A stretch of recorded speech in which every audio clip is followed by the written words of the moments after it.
Good morning, Don't Unfriend Me Nation. Matthew Spear from the Don't Unfriend Me Show. What are we talking about? My neck of the woods, Virginia. Seems that a couple of schools have decided to retroactively go back to the names that they were before they were changed and now are changing again. Is it confusing? Yes, but tearing down the statues and changing roadways and bridges that have been named this for hundreds of years also seems strange, but we'll talk about it in 15 seconds. Do you want the truth? Are you tired of being so confused? You feel like you're more f***ed up than the lies on the evening news? Well, just step right in. We can talk about it all as friends. And if you want, we can hug and kiss and make up for the party ends. That is Still Point, STIILPOINT, the Don't Unfriend Me band. My name is Matthew Spear, and thank you for listening to the most recent article from thedumbnews.com. I almost butchered the word article. I think I did. But either way, the show must go on. Shocking turn in Virginia, Confederate names reinstated. In Virginia, where I live, there was a significant decision that was made, and it made headlines as the local school board voted 5-1 to reinstate the Confederate names of Stonewall Jackson High and Ashby Lee Elementary, reversing their 2020 name changes amid national debates on racial justice. You remember the Lee School was named after Robert E. Lee, the General of the South. This marked the first such reversal in the United States, spotlighting the broader discourse on how societies preserve their historical narratives. This incident underscores the imperative of what is past is prologue, and that's a principle asserting that understanding our history is crucial for navigating the present and shaping the future. Y'all have heard me talk about it on the show. When it comes to preserving historical memory, it's essential as it offers invaluable lessons and helps prevent the recurrence of past mistakes. For example, the harsh penalties imposed on Germany by the Treaty of Versailles in 1919 led to economic hardships and national humiliation, fueling the rise of extremism and setting the stage for World War II. This shows how ignoring historical grievances can lead to repeated errors. Throughout history, societies that stifled access to information often saw disastrous repetitions of history. Ancient Egypt is an early example where the ruling class restricted literacy and access to knowledge to maintain control over the slaves, preventing them from recording or communicating their histories. This suppression of knowledge helped sustain a system of slavery and exploitation. In more recent times, tyrannical regimes have frequently obscured past indiscretions to consolidate power. The systemic book burnings by the Nazis, the destruction of cultural relics during China's Cultural Revolution, and the rewritings of history textbooks under various authoritarian regimes starkly remind us of how suppression of historical knowledge can be used as a tool for power. Recent discussions on historical interpretations, such as the 1619 Project, bring to light the contentious nature of revisiting established historical narratives. The 1619 Project, launched by the New York Times, aims to reframe American history by placing the consequences of slavery and the contributions of Black Americans at the center of the national narrative. While it has been praised for bringing long-neglected stories to the forefront, it's also faced criticism for what some describe as a revisionist history approach.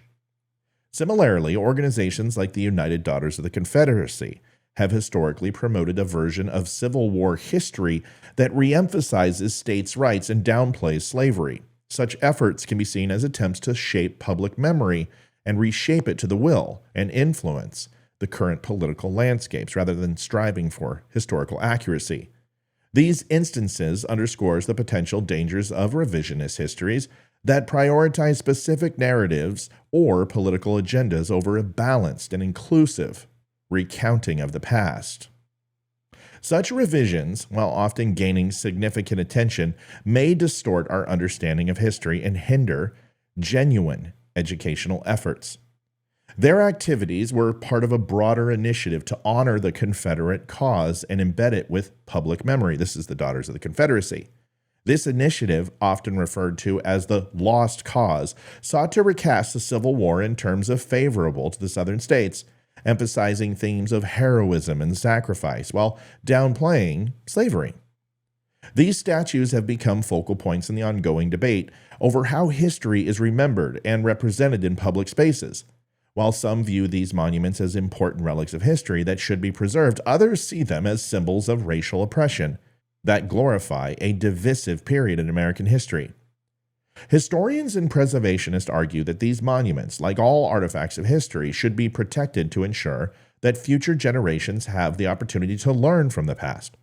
However, they also emphasize the need for contextualization, suggesting that additional plaques or exhibits could provide a more comprehensive view of the statue's historical and cultural significance, including the less savory aspects.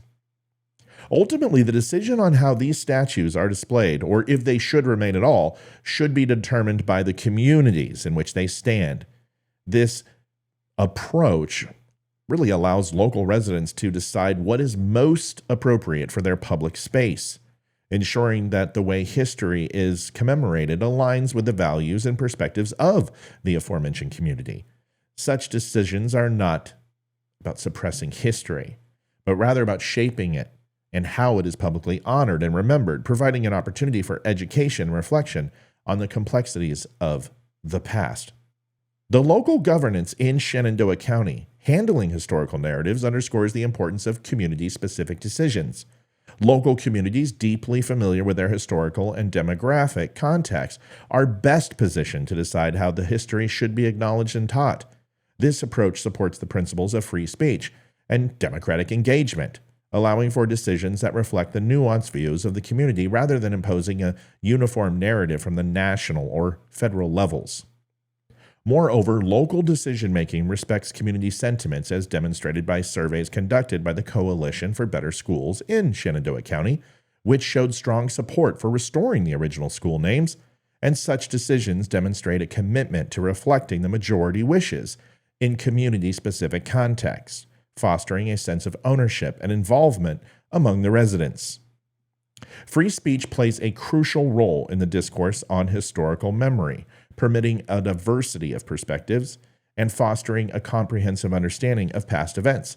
In Shenandoah County, the robust debate around the school name changes showcased this process in action, while community members actively participating and expressing varied viewpoints that sometimes became contentious. Education is pivotal in this framework. Schools are not merely centers for academic learning, but also spaces where young minds develop this informed, thoughtful opinion that citizens possess, presenting history in all its complexity, including its most contentious or painful aspects, prepares students to better understand and engage with the world. Simplifying or denying history risks producing a generation of ill-equipped to recognize or address societal challenges. Ignoring or altering historical truths can lead to a disconnected society, unaware of the lessons of the past and most susceptible to repeating them.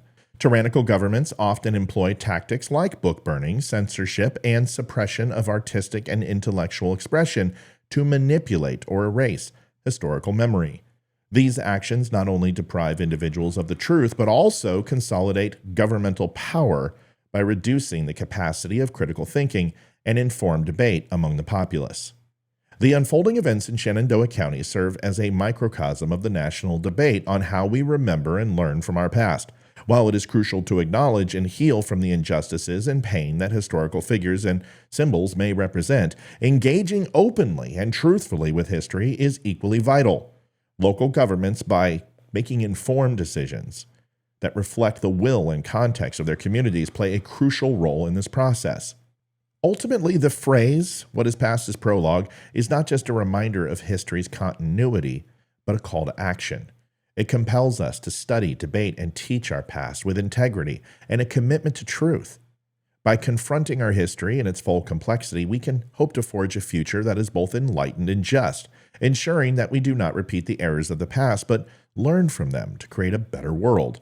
This engagement with history not only preserves our cultural heritage, but also strengthens our republic and institutions, making us a more informed and resilient society. Folks, thanks for watching the Don't Unfriend Me Show. You can catch us weeknights at 7 p.m. Stop by thedumbshow.com, pick up your hat, pick up a cool Red Friday shirt if you would like, and also listen to more articles like this.